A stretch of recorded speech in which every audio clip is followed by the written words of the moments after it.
Good morning, everyone. Slow and steady here. Thanks for joining me on day 84. Getting close to 3 months on this little Appalachian Trail adventure. As you may have noticed, I called it quits yesterday about 1:30 in the afternoon at the Eckville Shelter. Actually took a nap. First one I've taken since I've been out here. Felt good, but just wasn't feeling it yesterday to do another 7 miles. Of course, that makes the day possibly really long, or we just get in Delaware Water Gap a day later.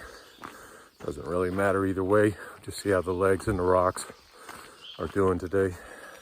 We've heard the rocks today, leaving Eckville, are pretty rotten. I'll share with you what I think later on, but right now we're just on the flat before you start climbing up and out. So right now it's easy. Little rocks everywhere, but nothing out of the ordinary. So today will be probably 17 miles or 25 miles. Just have to see how everything treats us. The water today, when you leave Eckville, none of it's on the trail. Some of it's 1/10 a mile steep downhill off the trail. Some of it's over half a mile off the trail. So I'm carrying 2 liters for a change. It's supposed to be in the high 70s today. I drank a lot for breakfast and we'll probably be carrying a lot today. Anyway, stay tuned. Let's see how the day unwinds.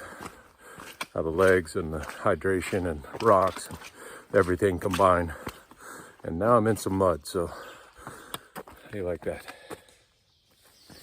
All right, everyone. I'll catch up with you real soon.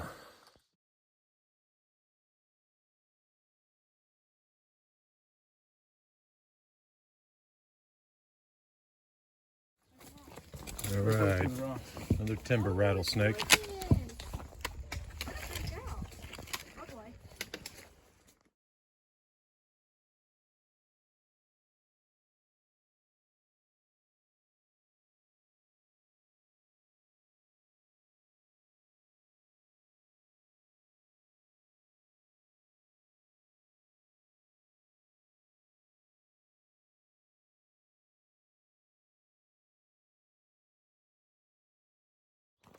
All right, here's the Allentown Hiking Club shelter.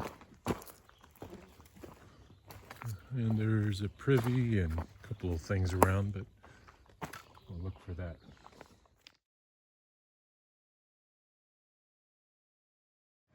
Here's the backside of Thunderhead Lodge. There's a bar out here, big grassy area, the porta potty, some basketball if you haven't had enough exercise.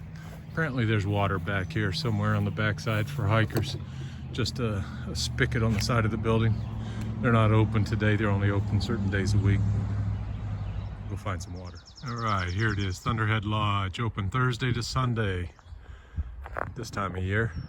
Looks like a real nice place. But obviously we're not here Thursday to Sunday, so.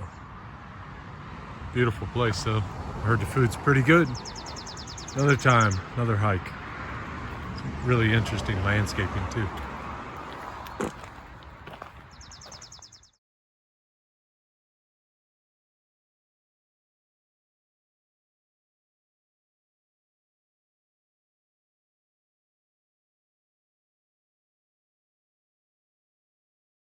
All right, here's the climb up to a less famous knife edge, not the one in Baxter. I didn't make it that far that fast. This is in Pennsylvania. Bob's getting ready to go across it there. Let me scurry up there. There it is. A little less severe consequences falling off this, but you're still going to break something. So I'm going to put the camera down and walk over that way. And here's the view from the top of Pennsylvania's knife's edge. Pennsylvania Dutch farms, Dutch Amish, all over. Hey Mom, I found your Mother's Day present.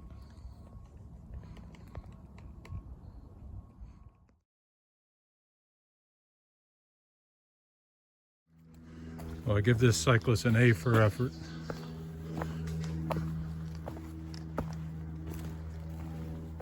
They even have it locked up. Might be the person on top of the rock pile back there that I saw. This looks like it's in good shape. Here's a road called Bake Oven Road. Barry to climb up to Bake Oven Peak and then stay at Bake Oven Shelter in the mid 1200s. I don't remember exact mileage, but Bake Oven Knob Hawk Watch. You read that on here? Anyway, let's go find the climb and look for some hawks. This must be the bake oven. Let's find out what it's about. And here's how you get to the bake oven, to the overlook. Never mind the ridiculous graffiti. Great job, guys. And it's all over, but I'm trying not to promote it here.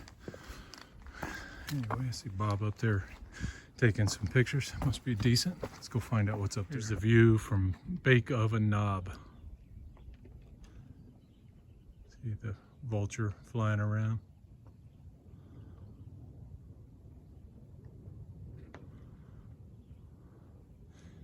Best view we've had in a few days. There's the Bake Oven Knob Shelter. Looks empty for now. There'll be some people coming. Oh, I see a backpack. I think there's at least one person. Water's a little ways down the hill.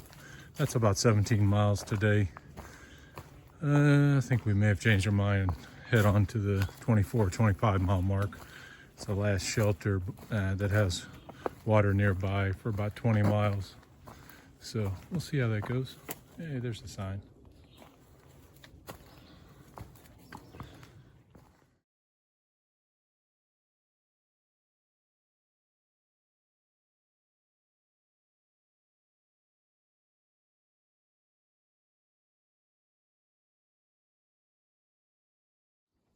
More rocks, Pennsylvania. Once you pass Port Clinton, look out, there are rocks. It does earn its name, Rocksylvania, in my book anyway.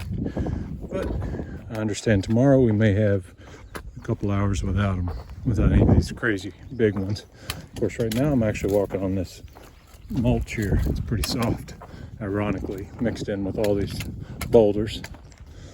But anyway, we got another 5 miles to go tonight to that last shelter, and we'll find a place to camp around there. Could it be some trail magic?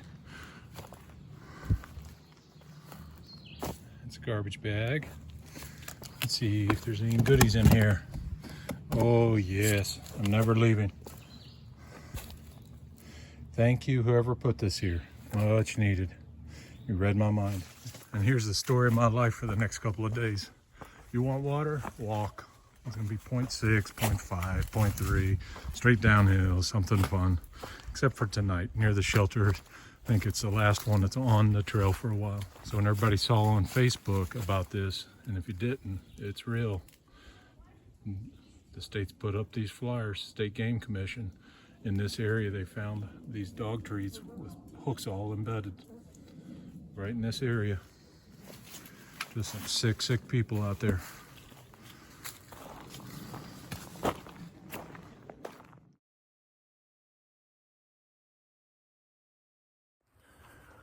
All right, everyone. Sorry about the sun right in the lens here, but I'm hiking and it's behind me, so it is what it is.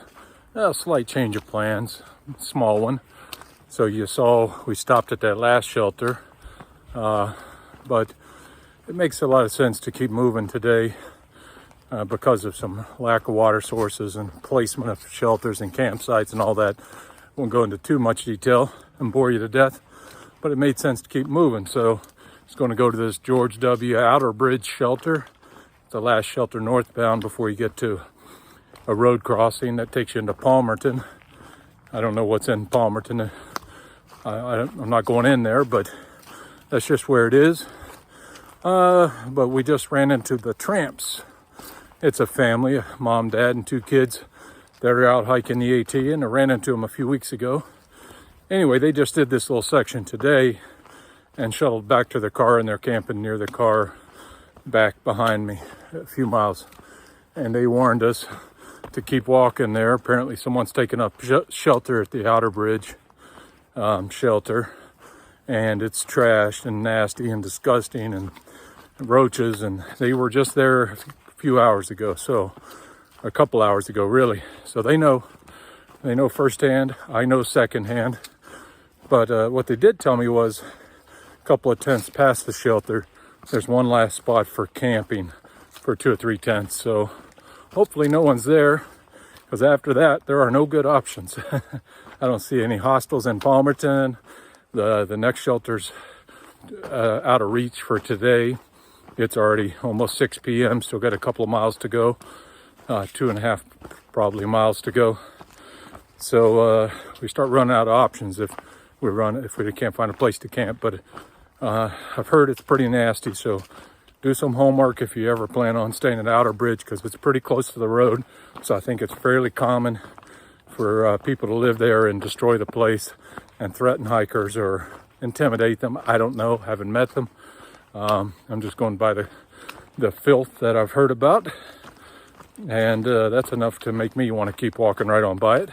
And there's no water there anyway. The water's a little past it, right on the AT. So we'll get up there. I'm gonna set up the tarp for tonight. I think it's going to rain tonight at some point, so need to do a little homework and set the low end of the tarp into the prevailing winds, so that if it rains, I don't get too soaking wet. Of course, if you followed along, you've seen me set up. I've been in some pretty bad rain and snow, and I haven't been wet yet. The only time I get wet is when we're camping in the clouds or the fog and everything's damp by the morning. Even last night, staying indoors in an indoor shelter with the doors open, everything was damp this morning. But that's part of being in Appalachia. It's humid, it's hot. Not real hot, but just humid and clouds and fog and all that good stuff. So anyway, enjoy the sun for a second. All right, tomorrow's going to be a hot one though. It's going to be mid 80s in the lower elevation, so it'll probably be low 80s up here. Just been walking along a ridge line most of the day. Very difficult rocks, some cool overviews, but very difficult. But my legs were feeling a little better today. So I think Bob was happy. I finally got off my butt and decided to get some more miles in instead of these short days we've had recently. So good to get rolling again. Feet hurt like always, but nothing unmanageable. Finally had to break down and take a couple of ibuprofen today though. A sciatic pinched nerve thing I got going on for the last year or two as a result of another back injury a few years ago. It was unbearable most of the morning. Finally stopped and took a couple, and within 30 minutes was almost like it never happened. But I have learned something I'll share with you. Ibuprofen, when I'm taking it like to get through the 4-state challenge, for some people, and I apparently am one of those lucky people, causes some pretty bad swelling. I know it's anti-inflammatory, but I kept noticing my feet would swell real bad, and I've narrowed it down. It has to be ibuprofen. It happened last year at Katahdin. It was like, looked like balloons in my feet. It was crazy. I mean, like just full of water. So I've been testing it lately, and it's definitely a direct result of taking, I don't know how much, but taking ibuprofen.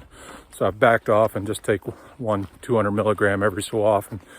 And so far, if the swelling is happening, it's not enough to notice. So, but it's enough to knock the couple of aches that I have permanently in my life. It knocks them down to something I can tolerate. But today's the first day in a little while I took it, so we'll see. We'll see how they do today. All right, let me get off here and find camp, and I'll try to share with you. If it's not too late, it's going to be probably 7 or so at least before we find a place to camp tonight. Hopefully not much later than that. All right, we'll catch up real soon. Now I'm working up a sweat. Oh, and I banged my head today. See it up there? Just a tree growing over the trail. Looking at my feet all day, walked right into it, kind of like I did the other day on the top of my head. This one just grazed me, but it was enough to split the skin. So had a few people today ask me if I was all right because of the blood. All right, yeah, got to get off here. There's a split in the trail here. I want to make sure I go the right way. Catch up in a minute.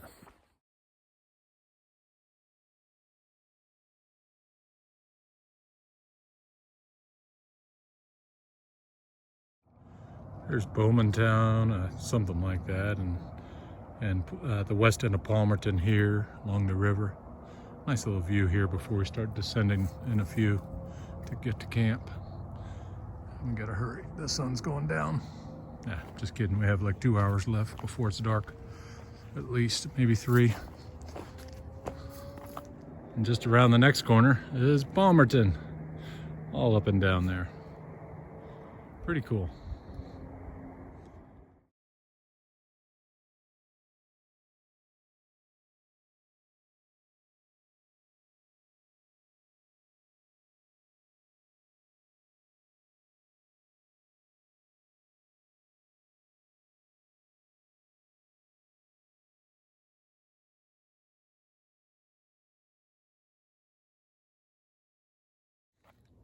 All right, here's the setup for tonight. Just another plow with a little helper right here to keep some of that off my feet. There are 1 or 2 mosquitoes right now and a couple black flies, but I'm playing the odds that they're going to disappear as it cools off here in a little bit. My sleeping bag, like I mentioned earlier, is still damp from just the condensation at night in the shelter last night. I don't know if this is going to help anything. It's already after sunset now. But we'll see. Well, that's the end of day 84, I think. And that was a good 25.3 mile day. Time for dinner and some sleep. And maybe another 20-mile day tomorrow. We just passed that shelter where the person is living, and wasn't as trashed as I thought, but it's pretty bad, and there's obviously somebody inside living. So the Tramp family told us about this little campsite here. So it's a little, 50 feet off the AT and a little clearing. Now the storm's supposed to be coming from where I'm at right now tonight, if there's any thunderstorms or rain, so it'll just push against that and right over me. So it's wide open on that side, but as long as the forecasts are in the right ballpark, I'll be good. And you see the white Tyvek sticking out? I'll tuck that under before I go to bed. Otherwise, rain hits there and comes under into me. But that's just a cleaning up duty here after I get ready for bed. And this sill nylon tarp, it stretches a little. So some of the stakes I don't have all the way in, I'll stretch it again right before bed. So it does sag a good bit by the morning once the condensation sits on it. I'll tighten it up a little and get a good night's sleep. And nobody snoring in the shelter tonight other than Bob and I. And nobody waking up, setting their alarm at 4 a.m., waking up at 5 and making sure everyone else is up. So this will be a good break. I sleep a lot better in there than those shelters. But the shelters are easy, so it's double-edged sword. Anyway, with that, I'm going to bed. Thanks for watching, guys. Bye.